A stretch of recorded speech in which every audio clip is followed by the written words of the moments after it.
मेरे प्यारे बच्चों, मेरे चैनल आशीष विद्यालय पर आप लोगों का स्वागत है। ये चैनल डेडिकेटेड है क्लास 9th और 10th के बच्चों के लिए, जहां पर मैं सोशल साइंस पढ़ाता हूं। अभी हम लोग क्लास 9th का ज्योग्राफी का chapter 2 physical features of India पढ़ रहे हैं। पिछले वीडियो में हम लोगों ने हिमालय और नॉर्दर्न प्लेन्स के फॉर्मेशन को पढ़ा और टेक्टोनिक प्लेट्स के मूवमेंट्स के टाइप्स को पढ़ा। इस वीडियो में हम लोग पढ़ेंगे कि भारत में कितने फिजिकल डिविजन्स हैं और उनमें से जो पहला फिजिकल डिवीजन है हिमालयन माउंटेन्स के बारे में हम लोग डिटेल में पढ़ेंगे। ठीक है बच्चों, तो यदि आप लोग मेरे चैनल पर नए हैं तो मेरे इस चैनल को सब्सक्राइब कर लीजिए और बेल आइकन को प्रेस कर लीजिए, ताकि जब भी मैं कोई नया वीडियो अपलोड करूं तो आप लोगों को उसकी नोटिफिकेशन मिल जाए। साथ में आप लोग मुझे सोशल मीडिया पर भी फॉलो कर सकते हैं, जिसका लिंक डिस्क्रिप्शन बॉक्स में नीचे दिया हुआ है। तो चलिए बच्चों, हम लोग टेक्स्ट बुक पर चलते हैं। Major physiographic divisions. फिजिकल और फिजियोग्राफिकल का मतलब धरती की अर्थ सरफेस या ऊपरी बनावट से है। आप फिजियोग्राफिक बोलिए, फिजिकल फीचर्स बोलिए, रिलीफ बोलिए, टोपोग्राफी बोलिए, ये सारे वर्ड्स लगभग एक ही हैं। The physical features of India can be grouped under the following physiographic divisions. तो भारत की जो अर्थ सरफेस है, जो इसकी ऊपरी बनावट है, जो सतह है, उसको मुख्यतः 6 भागों में बांटा जाता है, जिसे कि फिजियोग्राफिक डिविजन्स या फिजिकल डिविजन्स कहा जाता है। पहला है द हिमालयन माउंटेन, दूसरा द नॉर्दर्न प्लेन्स, तीसरा द पेनिनसुलर प्लेटू, चौथा द इंडियन डेजर्ट्स, पांचवा द कोस्टल प्लेन्स और छठा है the islands. The Himalayan mountains. The Himalayas geologically young and structurally fold mountains stretch over the northern borders of India. देखिए, जो ये काला रंग से ये शेड किया हुआ है, ठीक है, यही हिमालय माउंटेन है। ये यहाँ से यहाँ तक है, जो दुनिया का सबसे ऊंचा माउंटेन है। और ये जो हमारा जो इंडिया है, उसका जो ये देखिए ऐसे करके बॉर्डर है हमारे देश का, ठीक है। तो ये जो बॉर्डर है, तो इस बॉर्डर के ये जो नॉर्थ बॉर्डर पर ये हिमालय माउंटेन है। These mountain ranges run in a west-east direction from the Indus to the Brahmaputra. यहाँ पर माउंटेन रेंजेस लिखा हुआ है। माउंटेन में और माउंटेन रेंजेस में अंतर होता है। माउंटेन का मतलब एक माउंटेन हुआ और माउंटेन रेंज का मतलब ग्रुप ऑफ माउंटेन्स हुआ। जहाँ पे ढेर सारे माउंटेन्स एक ग्रुप में होते हैं, उसे माउंटेन रेंज कहा जाता है। माउंटेन रेंज को हिंदी में पर्वतमाला या पर्वत श्रृंखला भी कहा जाता है। जो हिमालयन जो है वो एक माउंटेन रेंज है और ये वेस्ट में इंडस से लेकर के ईस्ट में ब्रह्मपुत्रा रिवर तक फैला हुआ है। आइए इसे मैप में देखते हैं।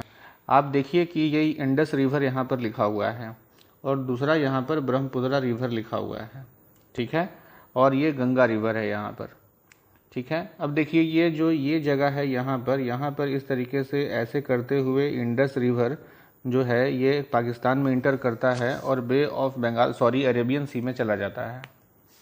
उसी तरीके से जो ब्रह्मपुत्रा रिवर है ये यहाँ पर, ठीक है, ये भी यहाँ से इमर्ज होता है इस जगह से ऐसे करके, और ये देखिए ऐसे होते हुए ये चाइना में है अभी, ठीक है, चाइना में इसे सांगपो रिवर कहते हैं। और ये ऐसे आगे बढ़ते हुए ये इंडिया में इंटर करता है और फिर इंडिया से ये बांग्लादेश में इंटर करके बे ऑफ बंगाल में चला जाता है, ठीक है।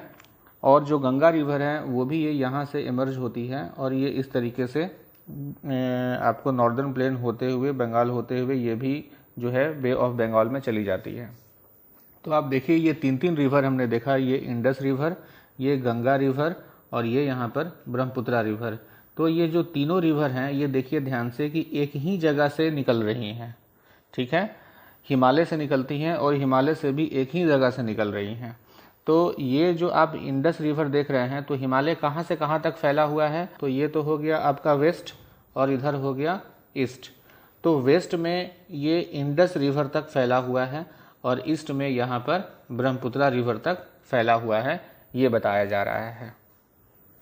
The Himalayas represent the loftiest and one of the most rugged mountain barriers of the world. Loftiest लिखा हुआ है यहाँ पर, और ये लॉफ्टीएस्ट का मतलब होता है बुलंद और ऊंचा, और रग्ड लिखा हुआ है तो रग्ड का मतलब होता है बीहड़ यानी कि कठोर और मजबूत, जिसमें चोट लगने पर भी कोई फर्क नहीं पड़ता है, प्रभाव नहीं पड़ता है, उसे रग्ड बोला जाता है। तो ये बोल रहा है कि हिमालय दुनिया का ऊंचा और बीहड़ माउंटेन बैरियर है ठीक है। अब ये बैरियर है, बैरियर का मतलब होता है अवरोध। जैसे कैसे रोड पर बैरियर लगा देते हैं तो गाड़ी इस पार से उस पार नहीं जा पाती है, तो उसी तरीके से ये हिमालय जो है ये mountain barrier of the world है। ये पूरी दुनिया का एक बैरियर के रूप में यहाँ पर बोला जा रहा है। आप इसे मैप में देख करके हम लोग समझ सकते हैं। ये नीचे आप मैप देखिएगा तो आप इसमें देखिए कि ये जो हिमालय माउंटेन है एक बैरियर की तरह काम कर रहा है। ये ऐसे हिमालय है, ठीक है, और ये इस तरफ जो है ये देखिए चाइना है उस तरफ, और इस तरफ जो है वो हमारा इंडिया है। तो उधर से जो उस पार जो चाइना है वो चाइना से हमें ये बचाता है, ये बैरियर का काम करता है। उधर से दुश्मन हमारे ऊपर अटैक नहीं कर सकता है। और इधर से भी, इधर से जो मानसून विंड्स हैं जो जाती हैं और वो हिमालय से टकरा करके इधर ही रह जाती हैं, जिसके कारण भारत में अच्छी वर्षा होती है और यहाँ पर अच्छी खेती होती है। और इसीलिए हमारा जो क्लाइमेट और हमारा जो इकोनॉमी है वो मानसून बेस्ड है। तो इस तरीके से जो हिमालय है वो एक बैरियर का काम भी करता है। They form an arc which covers a distance of about 2400 kilometre. Their width varies from 400 kilometre in Kashmir to 150 kilometre in Arunachal Pradesh. Map में समझते हैं कि ये जो हिमालय है वो यहाँ से लेकर के यहाँ तक फैला हुआ है। तो इस जगह पर कश्मीर है और इस जगह पर अरुणाचल प्रदेश है, ठीक, और यहाँ पर कश्मीर है। तो ये कश्मीर से लेकर के अरुणाचल प्रदेश तक ये इस तरीके से फैला हुआ है। तो ये देखिए एक आर्क बना रहा है, ठीक है, और ये जो आर्क है ये टोटल जो है वो 2400 किलोमीटर लंबा है। अब इसकी चौड़ाई की हम लोग बात करते हैं। तो ये कश्मीर के पास आप देखिएगा तो इसकी चौड़ाई ज़्यादा है यहाँ पर, लेकिन यहाँ अरुणाचल प्रदेश के पास इसकी चौड़ाई कम है। तो ये यहाँ पर, तो कश्मीर के पास इसकी चौड़ाई जो है वो 400 किलोमीटर है, लेकिन अरुणाचल प्रदेश में इसकी चौड़ाई 150 किलोमीटर है, 150 किलोमीटर है। The altitudinal variations are greater in the eastern half than those in the western half. हम लोगों ने हिमालय की ये लंबाई की बात कर ली और चौड़ाई की बात कर ली, ठीक, जिसमें हम लोगों ने देखा कि इसकी जो चौड़ाई है कश्मीर के पास ज़्यादा है और अरुणाचल प्रदेश के पास इसकी चौड़ाई कम है। अब हम लोग इसकी ऊंचाई की बात करेंगे। तो अगर ये पूरा हिमालय को हम लोग बीच से दो भाग में बांट देते हैं, आधा आधा कर देते हैं यहाँ से, तो ये वाला जो हिस्सा है इसकी जो एवरेज हाइट है वो ज़्यादा है और इस हिस्सा की जो एवरेज हाइट है वो एवरेज हाइट कम है। मतलब ये वाला ज़्यादा ऊंचा है और ये वाला हिस्सा कम ऊंचा है। The Himalaya consist of 3 parallel ranges in its longitudinal extent. इसे भी हम लोग मैप में समझते हैं। अभी थोड़ी देर पहले हम लोगों ने पढ़ा कि हिमालय जो है वो एक माउंटेन नहीं है, माउंटेन रेंज है, यानी ग्रुप ऑफ माउंटेन है, ठीक। लेकिन अब हिमालय जो है माउंटेन रेंज तो है, लेकिन ये 3 रेंजेस एक साथ पैरेलल है। आप देखिए यहाँ पर ये 3 लाइन है। आप हिमालय को ठीक से देखिएगा तो 3 रेंजेस जो हैं पैरेलल हैं, वो इस तरीके से हैं। ये एक रेंजेस हो गया, इस तरीके से यहाँ से शुरू होता है और वो पूरा यहाँ तक चला गया। इसके ठीक बगल में एक दूसरा रेंजेस है जो यहाँ से शुरू हुआ और ये ऐसे करके चला गया, और इसके बगल में ठीक एक तीसरा रेंज है इस तरीके से। तो आप देखिए तो हिमालय जो है ये 3 रेंज है, ये पहला, ठीक, ये दूसरा और ये तीसरा रेंज। तो ये जो रेंजेस है ये सबसे पहला वाला, इसे बोलते हैं ग्रेटर हिमालय या इनर हिमालय या हिमाद्री इसे बोला जाता है, ठीक है। और जो इसके ठीक पैरेलल में जो ये दूसरा वाला जो है, ये वाला जो हिमालय है, इसका नाम है लेसर हिमालय या फिर इसे हिमाचल के नाम से भी जाना जाता है, ये वाला बीच वाला का। और जो सबसे अंतिम में जो ये है आपको रेंजेस, इसको बोलते हैं शिवालिक्स, ठीक है। A number of valleys lies between these ranges. The northern most range is known as the great और इनर हिमालयाज और the Himadri. It is the most continuous range consisting of the loftiest peaks with an average height of 6000 meters. It contains all the prominent Himalayan peaks. तो जैसा कि मैंने अभी map में बताया, ये वही लिखा हुआ है कि सबसे नॉर्थ में जो रेंज है उसे ग्रेट हिमालय या इनर हिमालय या हिमाद्री कहा जाता है। इस रेंज में निरंतरता है और सबसे ऊंची ऊंची चोटियां भी इसी रेंज में है। इसकी एवरेज हाइट 6000 मीटर है। Some highest peaks of the Himalayas. Himalaya के कुछ जो ऊंचे ऊंचे पीक्स हैं उनका नाम लिखा हुआ है और वो किस देश में आते हैं उसका नाम लिखा हुआ है और उनकी हाइट लिखी हुई है। तो जो सबसे ऊंचा पीक है उसका नाम है माउंट एवरेस्ट, ये नेपाल में आता है और इसकी हाइट है 8848 यानी 8848।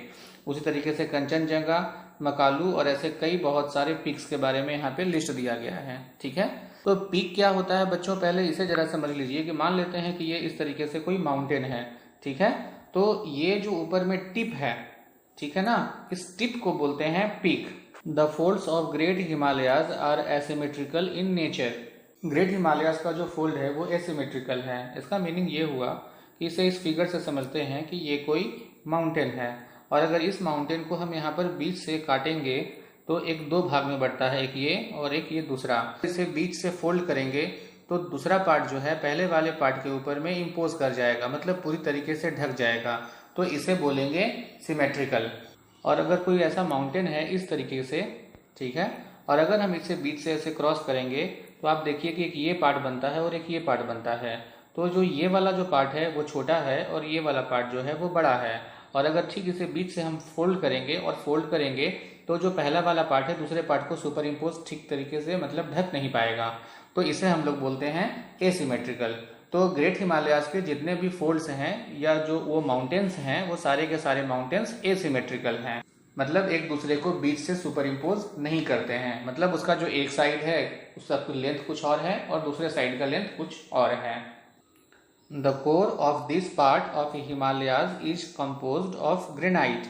हिमालय का जो बीच का कोर है वो ग्रेनाइट से बना हुआ है। It is perennially snow bound and a number of glaciers descend from this range. Perennially का मतलब होता है सालों भर, तो यह सालों भर जो है स्नो से बाउंड होता है, मतलब बर्फ से ढका होता है, और इसमें से बहुत सारे ग्लेशियर्स निकलते रहते हैं। ग्लेशियर्स का मतलब होता है हिम नदी, मतलब बर्फ की नदी, तो इसमें से बहुत सारी बर्फ की नदियां निकलती हैं। आइए फाउंड आउट को देखते हैं।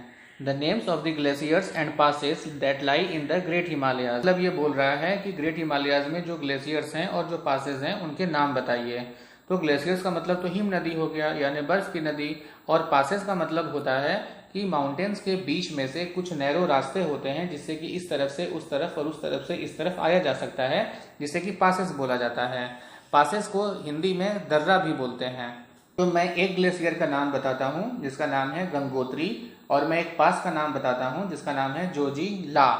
आइए दूसरा पॉइंट देखते हैं। The name of the states where highest peaks are located. तो ये बोल रहा है कि उस स्टेट का नाम बताइए जहाँ पर हाईएस्ट पीक्स लोकेटेड हैं। तो मैं इसका भी आंसर आपको बता ही देता हूँ, वो स्टेट है उत्तराखंड, और बाकी आप लोग बताइए। The range lying to the south of the Himadri forms the most rugged mountain system and is known as Himachal और लेसर हिमालय।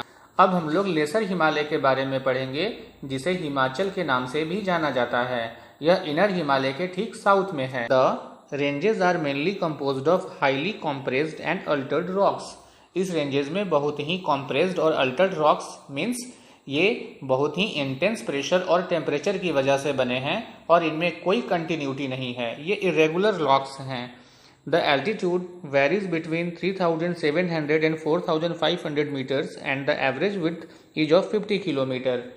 इस रेंज में माउंटेन्स की हाइट 3,700 से 4,500 मीटर के बीच है और इसकी चौड़ाई लगभग 50 किलोमीटर है। While the Pir Panjal range forms the longest and the most important range, the Dhauladhar and the Mahabharat ranges are also prominent ones। इस लेसर हिमालय में एक रेंज है जिसका नाम पीर पांजल रेंज है। ये इनर हिमालय का सबसे लंबा और इम्पोर्टेंट रेंज है। इसके अलावा और भी रेंजेस हैं जिसे धौलाधार और द महाभारत रेंजेस कहा जाता है। This range consist of famous valley of the Kashmir, the Kangra and Kullu valley in Himachal Pradesh. This region is well known for its hill stations. इन्हीं रेंजेस में कश्मीर और हिमाचल की इम्पोर्टेंट घाटियां हैं, जैसे कांगड़ा और कुल्लू घाटी। इन क्षेत्रों में इम्पोर्टेंट हिल स्टेशंस भी हैं। अब हिल स्टेशंस क्या होता है बच्चों, ये आप खुद पता कीजिए। अब हमें एक दूसरा फाइंड आउट मिल गया। Location of Mussoorie, Nainital, Ranikhet from your atlas and also name the state where they are located. कि पहले आप अपना एटलस खोलिए और एटलस में मसूरी, नैनीताल और रानीखेत कहाँ पर है ये पता लगाइए। इसके लोकेशंस क्या हैं और उन स्टेट्स के भी नाम बताइए जहां पर ये तीनों हिल स्टेशंस हैं। यहाँ पर मैं एक बात बता दूं बच्चों कि जब आप जियोग्राफी पढ़ रहे हो या फिर हिस्ट्री पढ़ रहे हो ठीक है, तो हिस्ट्री और जियोग्राफी में स्पेशली एटलस का बहुत जरूरत पड़ता है। आप एटलस देख देख करके जियोग्राफी अच्छी तरीके से समझोगे, नहीं तो बिना एटलस के और बिना मैप के जियोग्राफी और हिस्ट्री पढ़ना बहुत मुश्किल हो जाता है और चीजें अच्छी सी समझ में नहीं आती हैं। तो आप लोगों से रिक्वेस्ट है कि आप लोग एक एटलस खरीद लीजिए और जब भी जियोग्राफी पढ़िए तो एटलस के साथ पढ़िए। तो मैंने नीचे डिस्क्रिप्शन बॉक्स में एटलस का लिंक दिया हुआ है, आप वहां पे क्लिक करके एटलस को ऑनलाइन मंगा सकते हैं अमेजन से। The outermost range of the Himalayas is called the Shivaliks. They extend over a width of 10 to 50 km and have an altitude varying between 900 and 1100 meters. अब हम लोग आउटर मोस्ट रेंज के बारे में पढ़ेंगे, जिसे शिवालिक के नाम से भी जाना जाता है। इनकी चौड़ाई 10 से 50 किलोमीटर है और उनकी ऊंचाई 900 से 1100 मीटर है। These ranges are composed of unconsolidated sediments brought down by rivers from the main Himalayan ranges located farther north. Inner और लेसर हिमालय से आने वाली नदियों के द्वारा जो सेडिमेंट्स बहकर आते हैं, उन्हीं से यह शिवालिक रेंज बना है। These valleys are covered with thick gravel and alluvium. इस रेंजेस की वैली मोटे कंकड़ पत्थर और एलुवियम से भरी पड़ी हैं। The longitudinal valleys lying between Lesser Himalaya and Shivaliks are known as dunes. Dehradun, Kotli Dun and Patli Dun are some of the well-known dunes. Lesser Himalaya और शिवालिक हिमालय के बीच जो वैलीज हैं उन्हें दून कहा जाता है। जैसे देहरादून, कोटली दून और पाटली दून कुछ महत्वपूर्ण दून्स हैं और ये हिल स्टेशंस भी हैं। तो बच्चों, इस वीडियो में इतना ही। अगले वीडियो में हम लोग रीजन के आधार पर हिमालय के डिवीजन को पढ़ेंगे। Thank you.